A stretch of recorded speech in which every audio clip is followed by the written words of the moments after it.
Okay, today's study tip says multiple choice exams. Research shows that most students who change their answer find that their initial instinct was correct and the changed answer is wrong. Try covering the answers while reading the question, then answer the question before reading the possibilities. It does get tricky. Sometimes all the choices, A, B, C, D, are very good, right? But one is always the best. So a lot of you I see erasing answers, especially during our quizzes. When I show the questions again, you erase, and I'm like, ah. Sometimes it pays off, but in general, it doesn't. So think about if you're an eraser-happy person, maybe you should put your eraser away. Try not to use it too much unless you really know, yeah, see, that one is wrong. I will erase it. And I see when I grade them that you did that, and it makes me sad. So be careful. Chapter 14, Part 2 of Cardiac Output, Blood Pressure, Blood Flow, Extrinsic Control, Blood Flow. So remember, flow is equal to a change in pressure divided by resistance. We will be doing a physio-X on this kind of stuff, so you'll be able to experiment with all those things. For your extrinsic control, sympathetic nervous system is always on. What that means is that we have something called vascular tone. So there's always, this is to the tunica media. Do you remember this from anatomy? They have a tunica externa, tunica interna, tunica media of the blood vessels. And this means that the smooth muscle is always told to be constricting a little bit. Okay, so vascular tone. You know, like when you tone, your muscles are, nice and, strong, right? That's the same way. So we increase the sympathetic nervous system to vasoconstrict. So remember, if you vasoconstrict, what happens to the radius? The radius gets smaller. So what happens to the resistance? So this R here is resistance goes up. And what happens to the flow? The flow goes down. So this is the sipping through the coffee stir, right? If you therefore decrease the sympathetic nervous system, the blood vessel will vasodilate.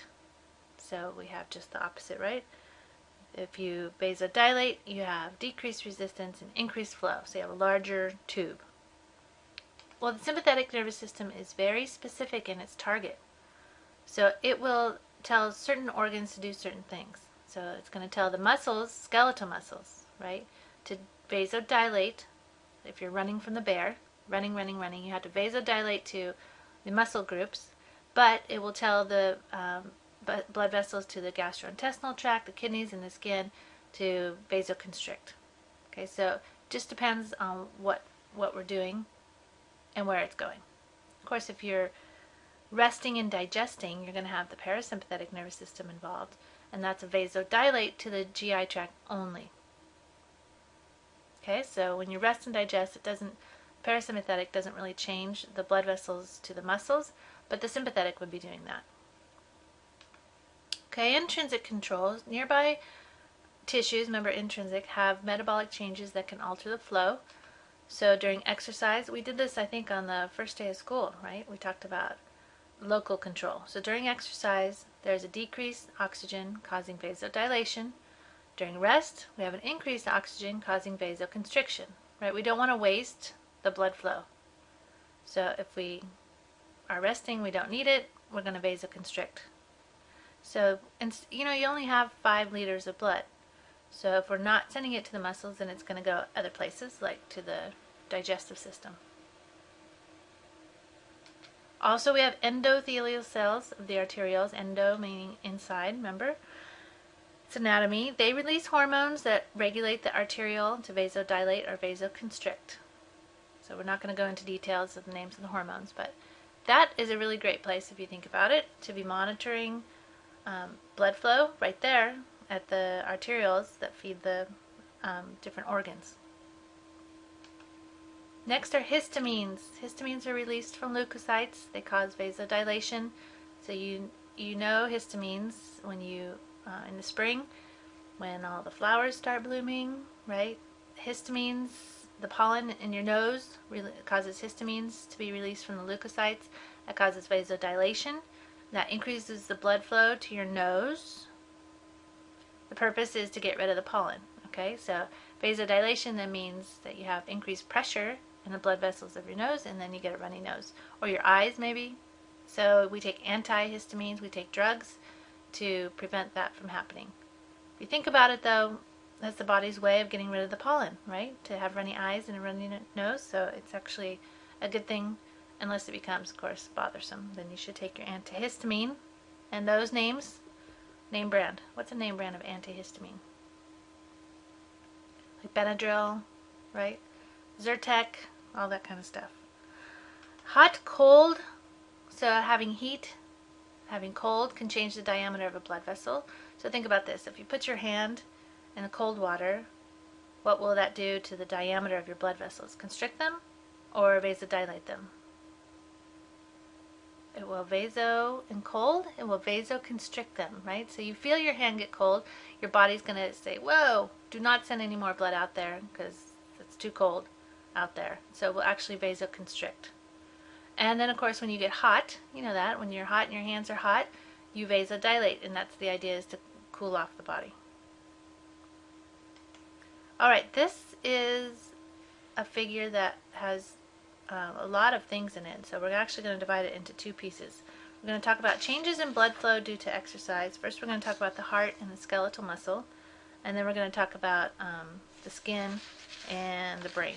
So let's look at the picture first. During rest at the bottom, we'll start here on the left.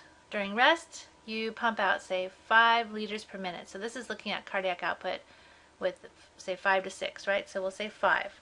And you're going to pump out 100% of it at rest. And this is showing you the percentage of and what organ it goes to. So 20 to 25% goes to your digestive system, 4 to 5% goes to your heart, 20% to your kidneys, 3 to 5% bone, 15% brain, 4 to 5% skin, and 15 to 20% to muscle.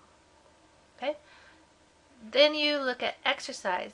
So when you run, the number of 5 liters per minute goes up, say, 5 times because your heart's beating faster, right? 25 liters per minute you now have. Notice the GI tract looks like it gets less, right? 3 to 5%. But the thing is, with the GI tract, if you look at the circle, do you see the circle? And the circle down here, it's getting about the same amount. Like if we could calculate how much goes there, it's getting about the same amount when you exercise. If anything, it looks a little bit smaller, right? A little less during exercise.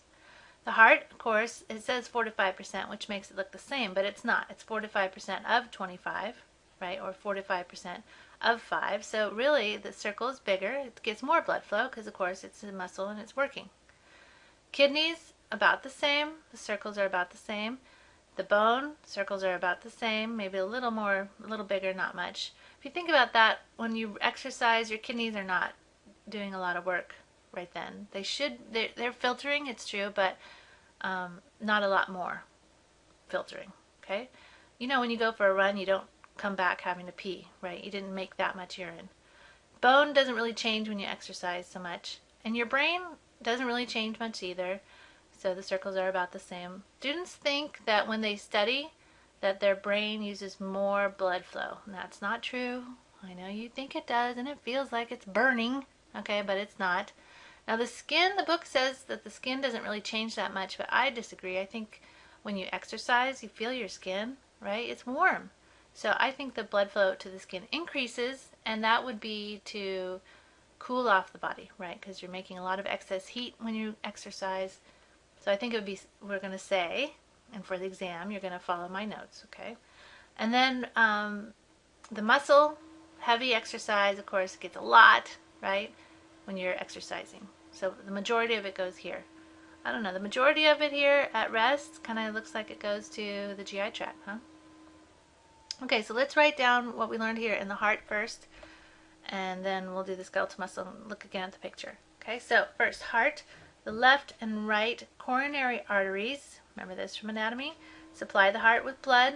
Extrinsic control uses the sympathetic nervous system to vasodilate the vessels during exercise, right? Increase flow to the heart. Where was I? I took students to an autopsy. This was years ago. Santa Clara County used to have autopsies that we could bring students to see. And I took some anatomy and physiology students there. and the doctor brought out a heart for us to see from one of the cadavers, and he took a pencil and he put it into the coronary artery so we could see that the lead went through and maybe half of the wood part of the pencil, but that's it. It didn't even go up to the yellow part of the pencil. It's just the tip. And he pointed out how small those left and right coronary arteries are, even in an adult. So it does not have a lot of flow through those little holes. So we have to vasodilate in order to get more flow. Intrinsic control. So in the heart itself, the cells in there, notice that there's increased CO2, decrease of oxygen, increased waste, causing the vasodilation of the local blood vessels. Then the skeletal muscle is exactly the same. Okay, so there's this huge increase in flow during exercise. Same extrinsic and intrinsic control as the heart. So this, for extrinsic, it's the sympathetic nervous system, and intrinsic, it's the local blood vessels that vasodilate. Okay? Questions on that? Then the next one is the skin. I'm just showing the picture again. Skin and brain. So skin, this is a picture reminding you of the anatomy of the skin with the blood vessels, the arteries coming in, the red here, and then going up to this, let's see, follow, then out to the dermis layer, right? And then coming back through the venules to the veins. And I don't know if you learned this in anatomy, but this little bypass here that's in purple is called an anastomosis. One anastomosis, two anastomoses. So when you do not want to send blood flow out to the skin, let's say we're cold, then we would just come up through the artery, we'd cross over the purple, and then we would go back down through the blue. Okay, so it's a bypass. There is still enough flow so that the skin doesn't die, right? It has to have a little bit, but not as much. So when your hands are cold, that's what's happening. The blood wants to stay in other parts of the body, needed for other things, and so you cross this little bypass. Now, if you want more blood flow, you would vase out to the skin. You would vasoconstrict this little anastomosis, right? You would constrict it so you get more flow out to the skin. So I think when you exercise, you get more blood flow out to the skin. Your hands turn red, your legs turn red. You can see it, right, when you exercise. So the skin changes depending on the deep body temperature. Skin is going to have vasodilation when it's hot, vasoconstrict when it's cold.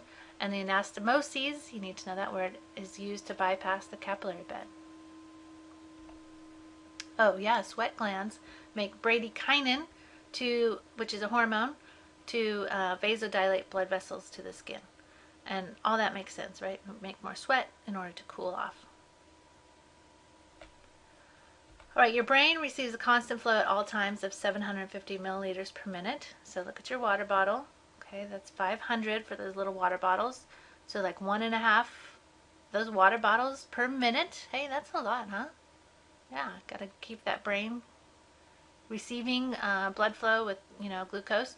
Some extrinsic control by the sympathetic nervous system, but it's really rare. We don't really want to change the blood flow, okay? And mostly intrinsic control, but only if the blood pressure gets too high or too low. The blood pressure in the brain has got to remain constant. It cannot fluctuate like it can. The blood flow cannot change like it does to the heart or the muscles or the GI. We don't mess with this. This one stays constant, okay? All right, any questions? Okay, this picture, I really like this picture. I think this is a good description of what's happening with this picture. Now you make a little note. She really likes this picture. Okay, get your pencil, write that. She really likes this picture. If we have, and the reason I like this picture is because it's showing that it's really more complex than we've been saying. We said that flow is equal to change in pressure divided by resistance, right? So here we have blood coming in through this tube on the left. And then if you have a vasoconstricted area here, where this tube is now constricted, what happens to the pressure to the left of the constriction? It goes up, right? And what happens to the flow then? If the pressure goes up, the flow goes up. On the other side, the pressure goes down, right? Because you've constricted the flow through here. And then the flow goes down also, right? But this part right here, let's think about this part. This part has has an increased pressure, right? Because we're constricting it. But what about the flow? What's happening through this tube? Is it high or low flow? Because we constricted it, it's actually less flow through here. So this kind of goes against the rule. The rule usually is like this here. Increased pressure, increased flow, decreased pressure, decreased flow. There's an exception to this vessel that is being constricted, though. Do you see that? We increase the constriction and we increase the pressure, but we've decreased the flow. So you can't just use the equation all the time. You actually have to think about, let's see, where's the constriction? Is this before? Is this after? And I think with practice, you'll be able to do this better. And think about this picture, because I like it. Okay, so the effects of vasoconstriction on blood pressure. Increased pressure at the site of constriction. Okay, so we had increased pressure at the region before the constriction, and decreased pressure at the region after the constriction. Okay, so this is describing now the picture we just saw. Any questions?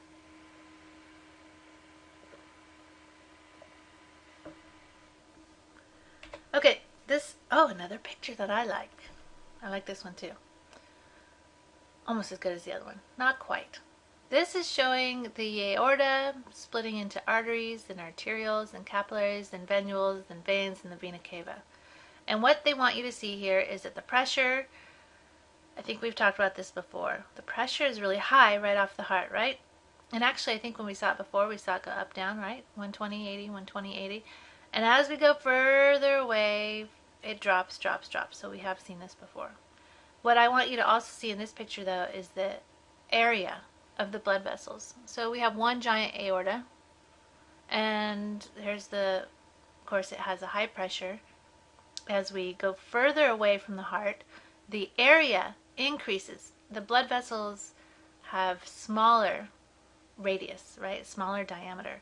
So the area, you see, you have a lot more area for diffusion of nutrients across and waste coming back in. Okay, so as we increase the area, we also slow down, not just because we're going away from the heart, but the reason for this big drop in pressure is because now more blood is touching a blood vessel wall. And when the blood is touching a wall, it slows down, right? Because it has increased resistance. So as we increase the area and the diameters get smaller, we drop in the pressure. And then at the end we have, of course, not much left by the time we get back to the heart. Okay, so controlling blood pressure. Directly related, blood pressure is directly related to vasoconstriction or vasodilation. And you can see that figure for reference. Oops, sorry, wrong way. Pressure falls as you move away from the heart. And you can calculate, actually, the mean arterial pressure. Mean means the average. Arterial means all your arteries. And pressure, you know, is millimeters of mercury. So you can calculate that. In class, we will do it a little different way, but this is one way you could do it. The cardiac output times the total peripheral resistance. Cardiac output, you know, like 5 liters per minute. And the total peripheral resistance is how much in your periphery, out in your arms and your legs, how much resistance you have. So the more resistance you have, of course, the more pressure there is, right, to push against that. In class, we're going to use the blood pressure we take with a blood pressure cuff to calculate the mean arterial pressure. So we'll practice that in a different way. Okay, this is the baroreceptor reflex. Let me show you this picture and then I'll show you an animation. Okay, this is controlling. I think we talked about this on the first day of class too, remember? When we did the first lab, we talked about baroreceptors. Baro means pressure. Receptors, of course, sensory neurons. From the carotid sinus and the aorta, send signals from about the pressure in here, okay, to the spinal cord, goes up to the brain, come back, you get the medulla. You get the parasympathetic going to the SA and AV node, telling it to slow down. And slowing down the heart, of course, would bring the blood pressure down, right? And this is what we did on that first day. Remember the double loop we made on the first lab? And then say yes, okay. Then coming around Also, if the blood pressure is too low, you would go further down to the sympathetic chain, and there you would come out to the SA node and the AV node. And here they show it coming out to the Purkinje fibers as well, telling the SA and the AV node to go, what would you do? Go faster or slower? For sympathetic, you would make it go faster, right? And so the heart rate would go up and the blood pressure would go up. Okay, so now I'll show you the animation of this.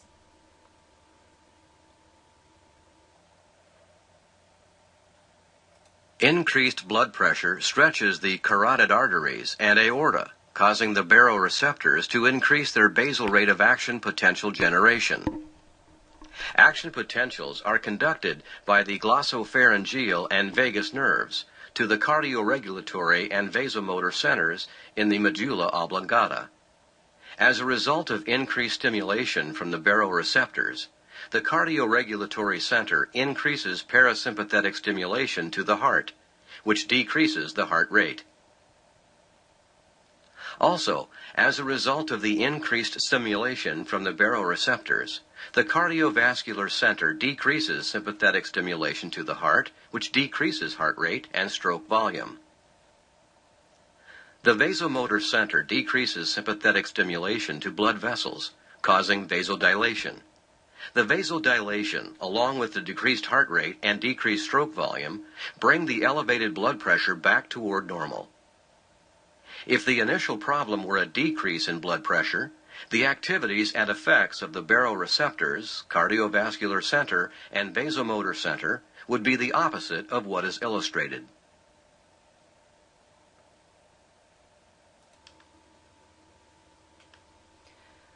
So, let's see, putting it all together from the animation in the picture, blood pressure is monitored by the baroreceptor reflex. Receptors are located in the carotid sinus and the aortic arch. If you increase the blood pressure, you increase the number of action potentials, right? So you have more of them. They signal the cardiac center and the medulla oblongata to respond. The heart rate will decrease, right? Next page. The sympathetic nervous system can increase blood pressure. The vessels will vasoconstrict. The heart rate will increase. The parasympathetic, of course, can decrease blood pressure. The heart rate will decrease. And our hormones, we know, ADH, aldosterone, angiotensin II, what will they do to blood pressure? Increase, right? And then the one that goes opposite is atrial and natriuretic factor will do what? Decrease, right? Ding, ding. Got it. Okay, let me give you a question. It says, Garrett is in below zero temperature. Oh, this was written by my students long time ago, many years ago. Oh my gosh. From fall 01, and then spring 07 wanted to fix it, so they edited it. So Garrett is in below zero temperature. He hasn't urinated in a day. The fire department finds him unconscious in the snow. They wrap him with a blanket and give him a shot of adrenaline. 1, why did they wrap him with a blanket? 2, why did they give him a shot of adrenaline? 3, before being rescued, is his body vasodilating or vasoconstricting? 4, is regulating his blood flow before being rescued sympathetic or parasympathetic? And what is Garrett doing in the snow in the first place? Okay, so find your neighbor. Wait, you don't have a neighbor. That's what I would do in class. Turn off me, press pause, think about this, write down some answers, and then come back to me and we'll talk about it.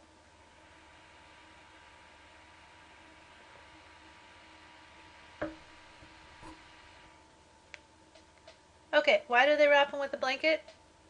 To keep him warm. Obviously, he's cold, he's unconscious, he's in the snow. Why do they give him a shot of adrenaline? What is adrenaline? We call it adrenaline in common terms, but we call it what? It's called epinephrine. Adrenaline is a good word because it's from the adrenal gland, right? But technically it's epinephrine. And what will that do to his heart rate? It'll increase it, right? Get the blood flow going, give him a shot of adrenaline. You've seen it on TV probably. Before being rescued, is he vasodilating or vasoconstricting? So he's in the snow, his body's going to be vasoconstricting. Is it number 4, is regulating blood flow before sympathetic or parasympathetic? Okay, let me ask you this. Is he stressed or not stressed? Is he rest and digest, enjoying pizza on the couch with a football game? Or is like running from the bear stressed? He's very stressed, right? He's unconscious, but his body is freaking out. So this is all sympathetic. Okay, so his blood flow is being regulated. I'm sure that what's happening to the blood flow to his hands and legs and arms and feet? It's going to be decreased, right? We're going to keep the blood in the core region of the body, in the torso and the head. And then what is Garrett doing in the snow in the first place? So you can dream up crazy stuff. He's a nut. Okay, so we have no idea what he's doing there, but you can make guesses. All right, let's talk about taking blood pressure. How many of you know how to do this? I am not very good at this, so we're going to practice this in lab together, and I'm going to ask the experts in the room, which several of you already know how to do this really well, to come around and help me, since I don't do this very regularly. We're going to put the blood pressure cuff on the top part of the upper arm. We're going to cover this artery here. What artery is this? This is the brachial artery. We're going to pump up the cuff. The blood pressure cuff is called a sphygmomanometer. Oh, I love that word. Sphygmomanometer. Say sphygmomanometer. It's in your lab manual, so you can look it up. We want to actually decrease the flow. We're going to put the stethoscope head right at the bottom underneath the cuff right here. Okay? We're going to shut off the flow so that there's no sound of blood coming through this vessel. No sound because there's no flow. And then we're going to slowly release the blood pressure cuff, and when that happens, the blood flows through this, it's constricted, right? Through this constricted artery, and when it comes through, it bounces around and makes a sound. This is called turbulent flow, and the first time you hear the sound is when the heart is squeezing, contracting, so that's called systole. So the first sound you hear is equal to the pressure, and there's, of course, at the end of the cuff, there's a dial, right? You're going to read it, and this is an example. It says the cuff pressure is 120 millimeters of mercury, okay? So the cuff pressure is equal to your systolic pressure. It's called a chord cough sound, named after some dead MD probably. And then we're going to slowly release, and you're going to hear boom, boom, boom, boom, boom. You're going to hear little pulsating sounds as it continues to flow. We open up more and more and more. You don't have to do any pressure, other pressures. I just need to do the end. So when the sound disappears, I want you to read it again. That is when the heart is relaxing. That's called diastole. And the pressure, you look at the little monitor and it says 80 or whatever it says. That's the diastolic pressure. So it's 80 millimeters of mercury. So when someone says their blood pressure is 120 over 80, they mean systolic pressure is 120 and the diastolic pressure is 80. This is a real normal number to have, okay? This is the picture that shows I forgot to tell you, when the flow is making sound, we call it turbulent flow. But when it's quiet, like at the end, right here, it's flowing without being constricted, we call that laminar flow. Oops, wrong way. So here we have no flow, we have cuff pressure. This is the boom, boom, right? Squeeze, relax, the pressure goes up, down, systole, diastole. This is what we're measuring. We have the blood pressure cuff higher than the 120. So you'll start at like 160. For at least the first time, you should start up kind of high till you get the person's blood pressure. Then you're going to slowly release it. When it's the same as the systolic pressure, you'll hear the first sound. Then you hear the pulsing all the way until the sound disappears. So the last sound is where you're going to mark the laminar flow. Okay? How many of you, I've already asked you, how many of you have had this done at the Longs or CVS or something? They have it there. A lot of people use that, but I've had students work at CVS and tell me it's not very accurate because kids play on it and stuff. They're messing around. So it's good if you have someone in your family who wants this checked often to go ahead and buy one. And you can get one that's automatic, right? You don't have to do it for them. So measuring blood pressure. It's a good way to tell you whether or not you're healthy, right? And it's not, it's like an EKG where you don't have to actually go into someone's body to do it. It's external, it doesn't hurt, doesn't poke, doesn't make them bleed. So it's a great way to check someone's health. Okay, so the review. The first sound is turbulent flow. It's a systolic pressure. Sound disappears. That's laminar flow. That's the diastolic pressure. Typical pressure 120/80. Pulse pressure is how much is like the difference between systolic and diastolic. So that's the amount pulsing, pulsing, pulsing. Okay, so it's the difference between systolic and diastolic. And then this is what I told you we were going to use to calculate the mean arterial pressure. We're going to take your diastolic pressure, we're going to add it to 1/3 of the pulse pressure. And this of course means that if your mean arterial pressure is high, that means your heart is working really hard to push against it. So if we lose weight, we exercise more, all that good stuff, then the mean arterial pressure goes down and the heart doesn't have to work as hard. Okay, what's next page? Oh, hypotension. Hypo means what? Hypo means low tension pressure. So blood pressure is below normal if someone has hypotension. Their systolic is less than 100. Now some people naturally have really low blood pressure. I find students who have it, their parents have it, it runs in their family, and they're not falling over, they're not unhealthy, they exercise regular. It could be dangerous if they lose blood, of course, without having much pressure to start with. But it does get more common as we get older. So orthostatic hypotension is what we get. And old people, when they stand up, it's harder for them to get the blood flow up to their head, right? And you've probably had that happen. When you get out of bed too fast, or you're sitting on the floor or something, you stand up too fast, you felt that happen.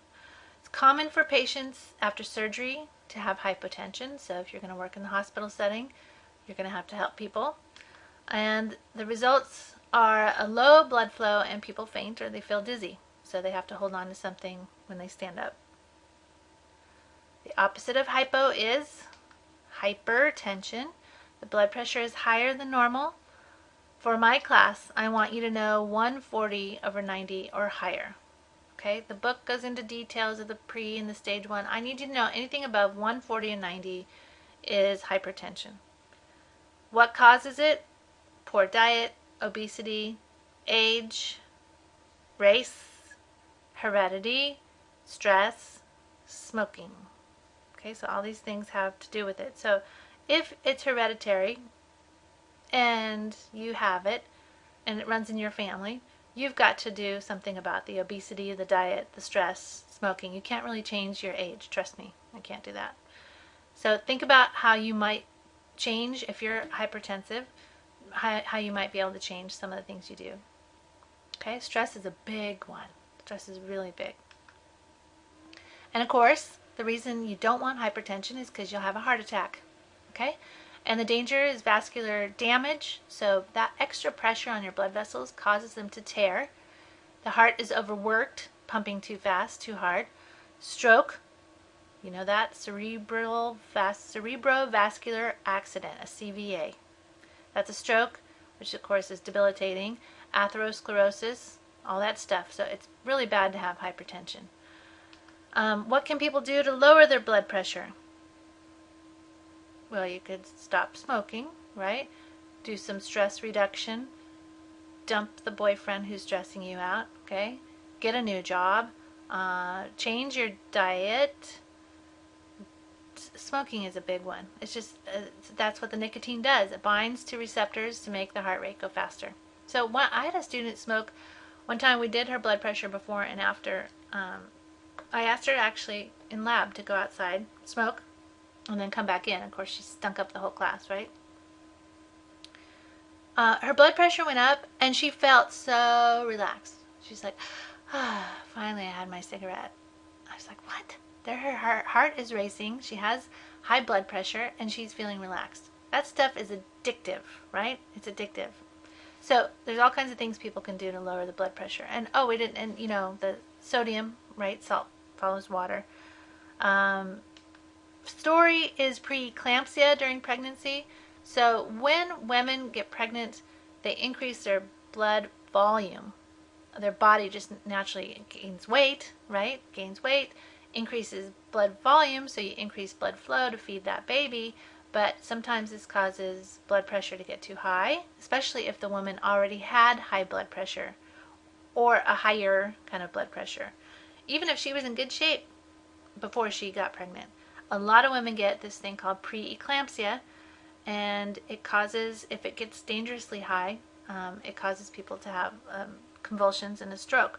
So preeclampsia is monitored often during pregnancy, and if women get close to having it be too high, they will induce labor to get the baby out before it comes too dangerous. Okay, the last story.